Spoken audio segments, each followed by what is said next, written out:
बीते राग विज्ञानता, शिव स्वरूप शिवकार, नमहु त्रियोग संहारी के। आप लोगों ने छंद बोल लिए हैं पांचवी ढाल के? अच्छा, पूरे छंद हो गए। चलिए, बहुत अच्छा। आज पांचवी ढाल ही हमारी चलने वाली है, जिसमें 12 भावनाओं का चिंतन किया गया है। इसे और तेज कर दूं? कर नहीं पाएगी।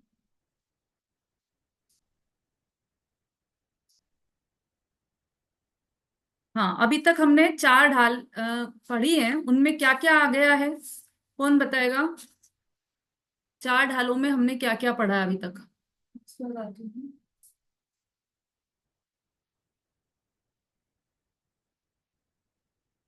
हाँ, कौन बताएगा? आवाज आ रही है? हाँ जी, हाँ।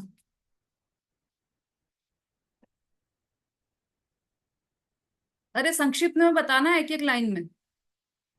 चार ढालों में हमने क्या पढ़ा है, सुषमा जी? जय जिनेन्द्र सभी को। ये पहली ढाल में तो चारों गतियों के दुख थे, फिर सम्यक दर्शन का वर्णन, उसके बाद सम्यक ज्ञान और फिर सम्यक चारित्र का। हम्म। और ठीक है, कुछ रह भी सकते हैं। बोलिए।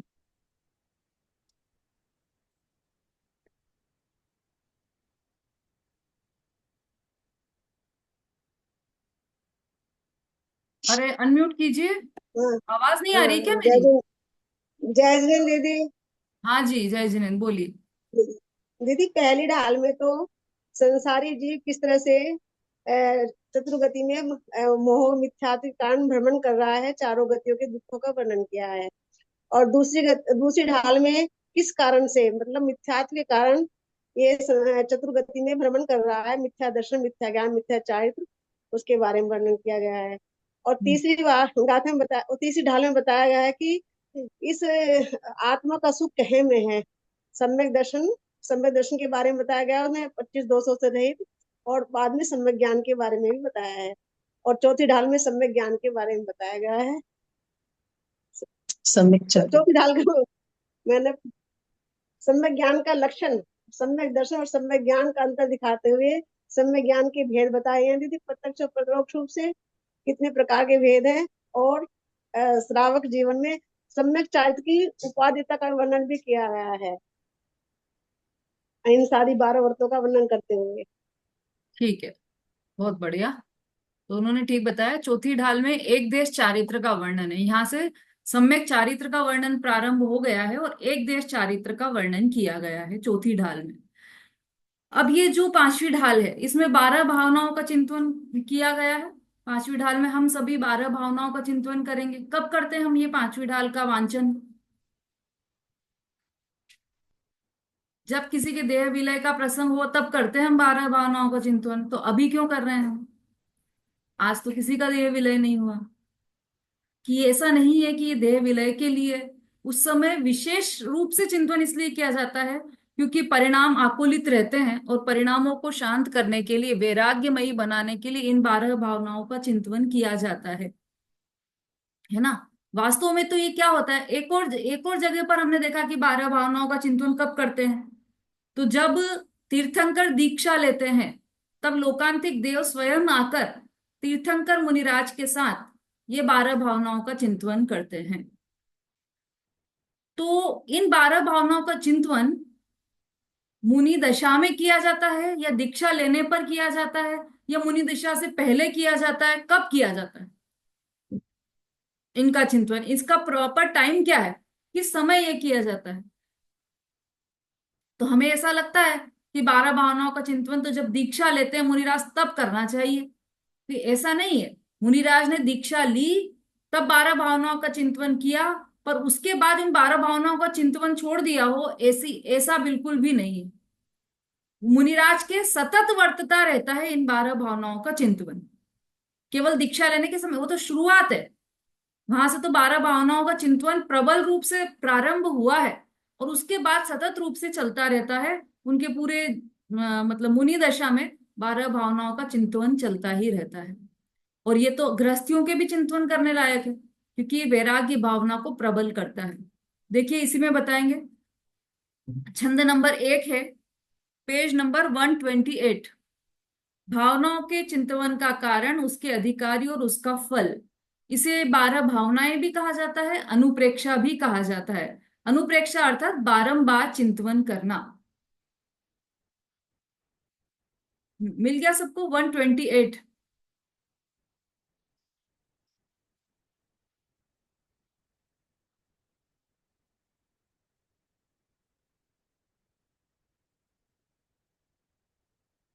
देखिए, मुनि सकल व्रति बड़ भागी, भव भोगन ते वैरागी, वैराग्य उपावन माई, चिंते अनुप्रेक्षा भाई। इतनी सुंदर लाइन है और कितने सुंदर शब्द लिए हैं। मुनि सकल व्रति, मुनिराज सकल व्रति होते हैं। अभी इसके पहले हमने अणुव्रत की बात की थी। एक देश चारित्र में हमने अणुव्रत के भेद देखे थे, मतलब एक देश चारित्र के भेद देखे थे। उसमें अणुव्रत, गुणव्रत, शिक्षाव्रत, ये सारा 12 प्रकार के अणुव्रत हमने देखे थे, है ना। अब यहाँ पर महाव्रत की बात कर रहे हैं, तो जो महाव्रती है ऐसे कौन है? वो मुनिराज है। अणुव्रती कौन होते हैं? श्रावक। और महाव्रती कौन होते हैं? मुनिराज। तो मुनिराज सकल व्रती या सकल व्रती कहें या महाव्रती कहें, एक ही बात है। तो जो मुनिराज सकल व्रती हैं, महाव्रत को धारण करने वाले हैं, ऐसे भावलिंगी मुनिराज बड़भागी हैं, मतलब महान पुरुषार्थी हैं। बड़भागी का अर्थ पुण्यशाली नहीं है यहाँ पर। बड़भागी का अर्थ है महान पुरुषार्थ वाले हैं। और क्यों क्यों है महान पुरुषार्थ वाले? क्योंकि वह संसार और भोगों से विरक्त होते हैं। भव भोगनते, भव अर्थात संसार, भोगन अर्थात भोगों से वो वैरागी होते हैं, विरक्त होते हैं। संसार, इसमें शरीर भी समझ लेना। संसार, शरीर और भोग, ये 3 शब्द हमेशा ध्यान रखना। जब भी बात होती है विरक्त होने की, तो किन चीजों से विरक्त हुआ जाता है? संसार, शरीर और भोग। तो इसमें सब कुछ समाहित हो गया। इन सब से विरक्त होने वाले ऐसे मुनिराज होते हैं। और वे वैराग्य उपावन माई, चिंते अनुप्रेक्षा भाई।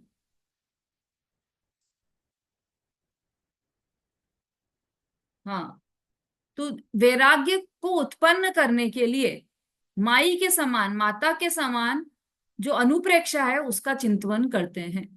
तो वैराग्य पुत्र का, अ, वैराग्य पुत्र की माता कौन हुई? तो ये अनुप्रेक्षा, ये 12 भावनाओं का चिंतन वैराग्य पुत्र की माता हुई। इनका चिंतन मुनिराज करते हैं। फिर देखिए आगे, क्यों चिंतन करते हैं मुनिराज इनका? क्योंकि इन चिंतत सम सुख जागे, जिमि ज्वलन पवन के लागे। इन 12 भावनाओं का चिंतन करने से समता रूपी सुख जागृत होता है। और कैसे? जिमि ज्वलन पवन के लागे, जैसे जो अग्नि है उसको वायु, वायु से वो अग्नि बढ़ जाती है। उसको देखो, यहाँ पर चित्र दिया है ना, चूल्हे में अग्नि लगी और उसको वो हवा देकर उसको बढ़ा रहा है। ऐसे ही हवा देने से बुझ नहीं रही है, वो बढ़ रही है। वैसे ही, मतलब भभक जाती है अग्नि एकदम से, वैसे ही ये इन 12 भावनाओं का चिंतन करने से जो समता रूपी सुख जागृत हुआ है, वह भभक जाता है। और मतलब तीव्रता से वो सुख प्राप्त होता है।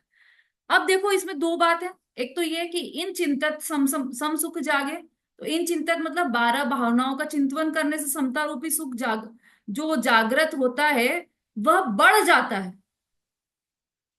इन चिंतत सम सुख जागे, तो उदाहरण किसका दिया है?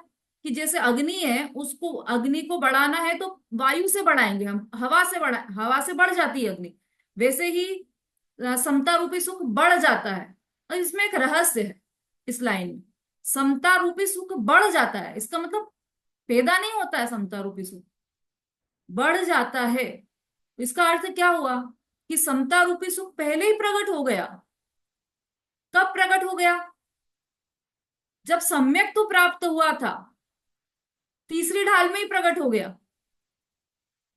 जब सम्यक दर्शन प्राप्त हुआ तभी समता रूपी सुख जागृत हो गया था, लेकिन वो कम था, चिंगारी के रूप में था।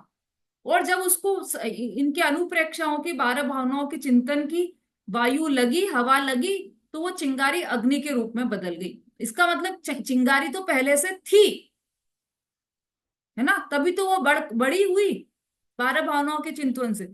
इसका ये अर्थ हुआ कि जब स्वानुभव होता है, आत्मानुभूति होती है, तभी समता रूपी सुख जागृत हो जाता है। तभी से ही, क्योंकि देखो जब आत्मानुभूति हुई तो उसने क्या समझा अपने आप को। जिस जीव के आत्मानुभूति हुई, या जो सम्यक दृष्टि जीव है, वह अपने आप को क्या समझता है कि मैं तो त्रिकाल एक रूप रहने वाला ज्ञायक परमात्मा हूं। ठीक है, अपने को तो ऐसा समझता है। और जो दूसरे सामने 5 लोग बैठे हैं, उनको क्या समझता है कि ये तो गरीब है, ये अमीर है, और ये तो बदसूरत है, ये सुंदर है, ये क्रिश्चियन है, ये ईसाई है। ऐसा समझता है क्या? नहीं समझता है ना। क्या समझता है उनको भी, कि वो जैसा मैं त्रिकाली भगवान आत्मा हूं, वैसे ही ये सब भी त्रिकाली भगवान आत्मा है। बल्कि एक चींटी भी निकल रही है उधर से, तो वो भी भगवान आत्मा दिखाई देता है। किसको? सम्यक दृष्टि जीव को। ऐसा कैसे हो गया? तो ये ऐसा हुआ है, वो समता, समता जानी ना उसने। जैसा मैं हूं वैसे ही सारे प्राणी हैं, सभी सभी द्रव्य या सभी जीव मेरे समान ही अनंत गुणों की खान है। तो ये समता रूपी सुख की चिंगारी वहीं से लग गई थी। और वो प्रज्वलित कब हुई? जब इन 12 भावनाओं का चिंतन किया गया। जब ही जिय आत्म जाने, तब ही जिय शिव सुख टाने ठाने। जब यह जीव आत्मा को जानता है, सम्यक ज्ञान होता है, तभी उसने शिव सुख को ठान लिया है। मतलब वो मोक्ष, मोक्ष रूपी सुख को प्राप्त करेगा ही करेगा, करता ही है। अब यहां से हम 12 भावनाओं का चिंतन प्रारंभ कर रहे हैं। कौन कौन सी ये 12 भावनाएं? सभी को नाम याद होंगे? नहीं हो तो अभी इसी बैठक में याद कर लीजिए। हाँ, कुछ लोगों के तो हैंड भी रेज हो गए भैया, बहुत अच्छी बात है। 12 भावनाओं का नाम ही यदि नहीं याद होगा, तो हम चिंतन किसका करेंगे? है ना, सबको याद है ना? ममता जी, सुमन जी, अनुज जी, भाई साहब, सबको 12 भावनाओं का नाम याद होना चाहिए। मैं एंड में सबसे पूछूंगी ये नाम। ज्योति जी, शीला जी। हाँ ठीक है, अभी मैं लास्ट में पूछूंगी, अभी अपन पहले समझ लेते हैं। क्योंकि क्या होता है ना, कि ये जो शब्द है अनित्य भावना, तो वो क्या है, उसका अर्थ समझ के और हमें पक्का पक्का याद हो जाता है। इसलिए पहले अपन अर्थ समझ लेते हैं। बहुत सारे हैंड रेज हुए हैं, लेकिन अपन लास्ट में पूछेंगे, समय भी आज थोड़ा लेट है। अपन अनित्य भावना, जो बन ग्रह गोधन नारी, हय गय जन आज्ञाकारी, इंद्रिय भोग छिन थाई, सुरधनु चपला चपलाई। जो यौवन, मतलब मकान, गाय भैंस, लक्ष्मी, स्त्री, घोड़ा, हाथी, कुटुंब, नौकर चाकर और 5 इंद्रिय के भोग, यह सब कैसे हैं? इंद्रधनुष के समान हैं, या फिर बिजली की चंचलता के समान है। तो मतलब कैसे हैं? क्षणिक है, नश्वर है, क्षण भंगुर है। जैसे इंद्रधनुष कितनी देर के लिए दिखाई देता है, कि अंदर बुलाने जाओ कि अरे देखो इंद्रधनुष आया, अंदर बुलाने गए, बाहर आके देखा तो गायब इंद्रधनुष। बिजली कितनी देर चमकती है,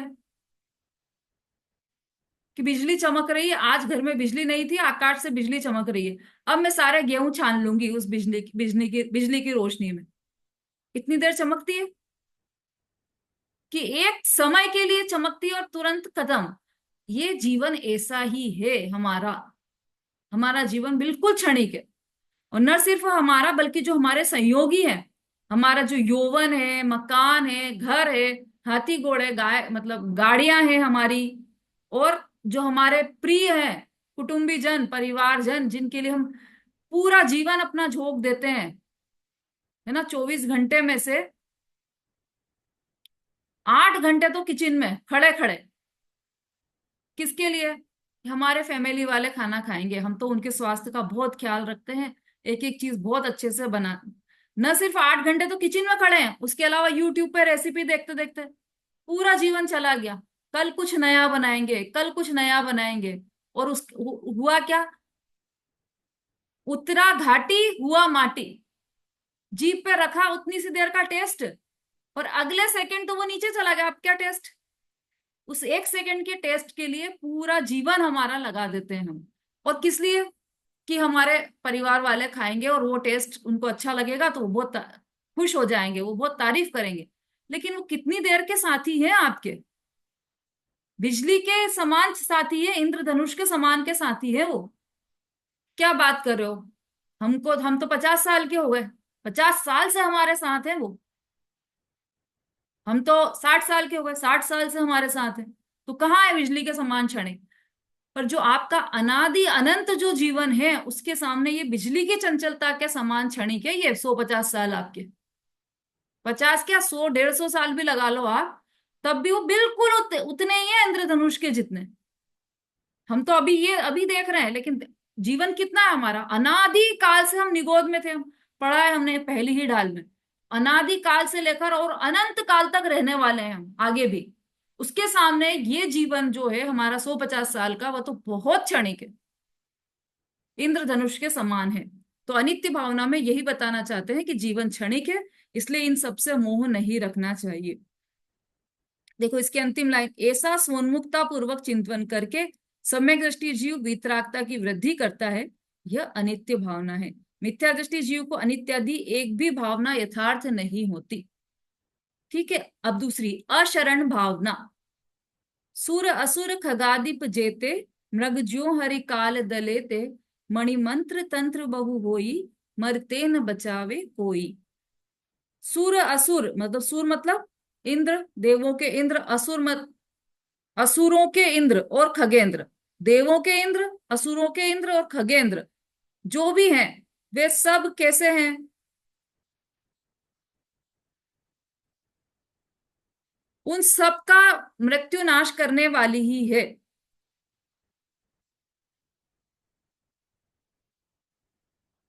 जैसे हिरण को मारकर खाने वाला सिंह मार मार डालता है खाने के लिए, उसी प्रकार मृत्यु नाश करता है। किसका? इंद्रों का भी। इंद्रों हाँ, तो इंद्रों का करता होगा, हमारा तो नहीं करेगा ना। इंद्रों का, असुरों के, सुर का, असुर का, खगादिप का, इनका तो नाश कर देगा काल। लेकिन हम तो अमर हैं, हम तो ऐसे कैसे ही रहेंगे। जब उनका ही नाश कर देता है तो आप किस खेत की ककड़ी हो? अब अपन तो उक्ति बदल देते हैं भैया, जो चीज खाते नहीं है, जो चीज खाए नहीं, तो उसको बोलने में भी हमको पाप लगता है। तो आप किस खेत की ककड़ी हो? जब सुर और असुर को ही नहीं छोड़ा मृत्यु ने, तो आप किस खेत के? तो इसलिए वो शरण नहीं है। कौन शरण नहीं है? मणि मंत्र तंत्र कुछ भी शरण नहीं है कि नहीं उन्होंने नहीं किया होगा। हम तो भैया मंत्र तंत्र करवा लेंगे, झाड़ फूक करवा लेंगे।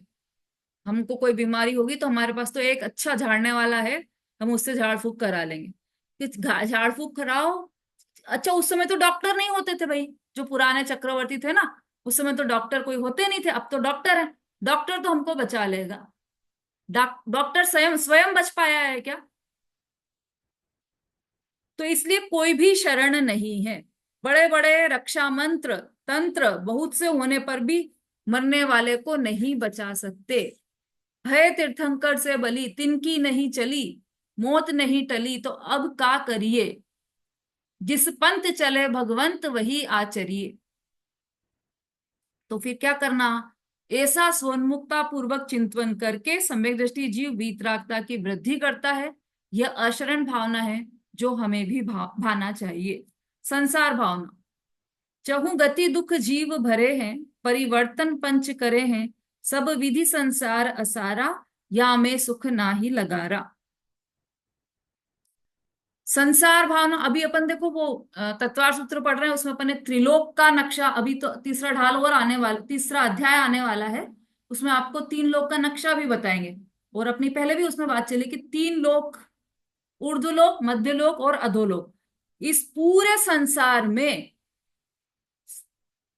चहु गति दुख जीव भरे हैं। इन जो 4 गतियां हैं, उन चारों ही गतियों में दुख भरे हैं, और जीव ने 5 परावर्तन किए हैं इन चारों ही गति में। लेकिन क्या हुआ? सब जगह दुख ही दुख भोगा, और इससे क्या सिद्ध हुआ कि हर प्रकार से संसार असार है, इसमें सुख किंचित मात्र भी नहीं है। भव वन में जी भर घूम चुका, कण कण को जी भर भर देखा, मृग सम मृग तृष्णा के पीछे, मुझको न मिली सुख की रेखा। सुख की रेखा भी नहीं मिली, लगार मात्र भी सुख नहीं मिला। पूरे संसार में सब दूर छान लिया, ऐसा नहीं कि यहाँ पर तो सुख नहीं है, वहां तो होगा ना सुख, की वहां भी नहीं कि हम तो गलती से इंडिया में उत्पन्न हो गए, अमेरिका में तो कितना सुख है, कितनी फैसिलिटीज है ना। आप अनंत बार तो अमेरिका में भी जन्म हो गया आपका, कोई भी ऐसी जगह नहीं है। भव वन में जी भर घूम लिए हम, लेकिन हमें कहीं भी सुख का कण भी नहीं मिला। तो इसलिए ये संसार असार है। तो हमें क्या करना, यह समझना कि जो निज आत्मा है, जो मैं हूं, वही सुखमय हूं, और पूरा संसार असार है। तो सार तो एकमात्र ध्रुव आत्मा ही है। ऐसा सोन्मुक्ता पूर्वक चिंतन करना चाहिए। यह संसार भावना है।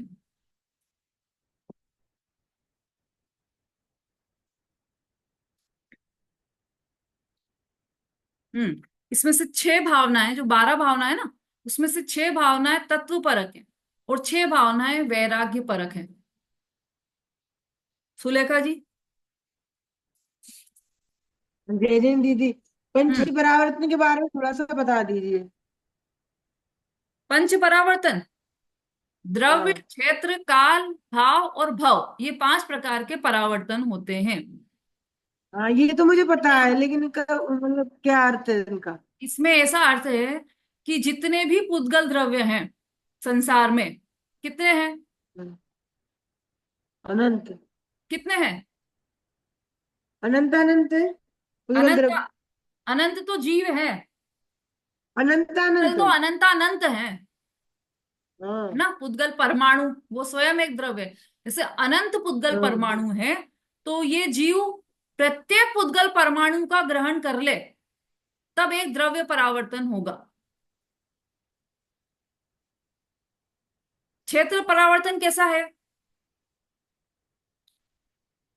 कि जैसे बताया था उस दिन, कि जैसे ये 3 लोक हैं, है ना, ये पूरा समझ लो 3 लोक है, यहां से यहां तक, ऊर्ध्व लोक, मध्य लोक और अधोलोक। अब इस जीव का जन्म यहां पर हुआ, ठीक है, ये एक नंबर 1। फिर ये इसका यहां हुआ, यहां हुआ, यहां हुआ, यहां हुआ, वो काउंटिंग में नहीं है। जो यहां पर हुआ था उसके बिल्कुल पास में यहां पर फिर से जन्म हुआ, ये नंबर 2। इस नंबर 2 के बाद कहीं भी घूम के कितने भी जन्म कर लिए, वो काउंटिंग में नहीं है। फिर उसके पास बिल्कुल पास में नंबर 3, यहां जन्म हुआ तो नंबर 3। ऐसे कर करके पूरे लोक में जब जन्म ले, तब समझ लो कि एक क्षेत्र परावर्तन हुआ है। बहुत लंबा काल होता है द्रव्य, क्षेत्र, काल, भाव और भव परावर्तन का। एक एक परावर्तन का बहुत बहुत लंबा काल होता है। काल परावर्तन, दीदी तो भाव, दीदी भाव का क्या है? भाव का कि हर प्रकार के परिणाम कर लिए। कोई भी अच्छा। परिणाम कितने प्रकार के होते हैं भाई, हमने तो 3 सुने हैं, संक्लेश, विशुद्ध और शुद्ध, कि नहीं, वो तो 3 कैटेगरी में हमने उनको बांटा है। परिणाम तो अनंत प्रकार के होते हैं, तो हर प्रकार के परिणाम कर लिए, तो वो हो गया एक भव परावर्तन। बहुत ठीक है विस्तार है उसका, आप आराम से उसको पढ़िए, जहां भी मतलब बहुत सारी ग्रंथों में उपलब्ध है। सागरों ठीक है काल दीदी, व्यतीत हो धन्यवाद जाता दीदी। है एक एक परावर्तन में। एक मतलब 5 में से एक परावर्तन कंप्लीट करे, उसमें ही सागरोपम का काल व्यतीत हो जाता है। ऐसे अनंत परावर्तन हमने कर लिया अनादि से, है ना। फिर भी क्या हुआ कि सुख नहीं मिला कहीं पर भी। और सुख कहाँ मिला, कि जहां पर सार है वहां पर सुख मिला। कहां पर सार है, एक आत्मा ध्रुव तत्व में ही सार है, बाकी सब संसार असार है। आ जाइए अब अगले एकत्व भावना पर। शुभ अशुभ कर्म फल जेते, भोगे जी एक ही तेते, सुत दारा होयन सीरी, सब स्वार्थ के हैं भीरी। शुभ और अशुभ कर्म फल, कल 6 चीजें बताई थी मैंने शुभ और अशुभ के बारे में, ध्यान में होगी सबके, मैं वापस रिपीट नहीं करूंगी। उसमें से आप समझ लेना, शुभ और अशुभ कर्म का जो फल है वह कौन भोगता है? भोगे जी एक ही तेते। जो शुभ कार्य आपने किया, उसका जो कर्म बंधा, उसका जो फल आया, उसको आप अकेले भोगने वाले हो। जो अशुभ कार्य आपने किया, उसका जब बंद हुआ और उसका जब उदय आया, तो वो भी आप अकेले ही भोगने वाले हो।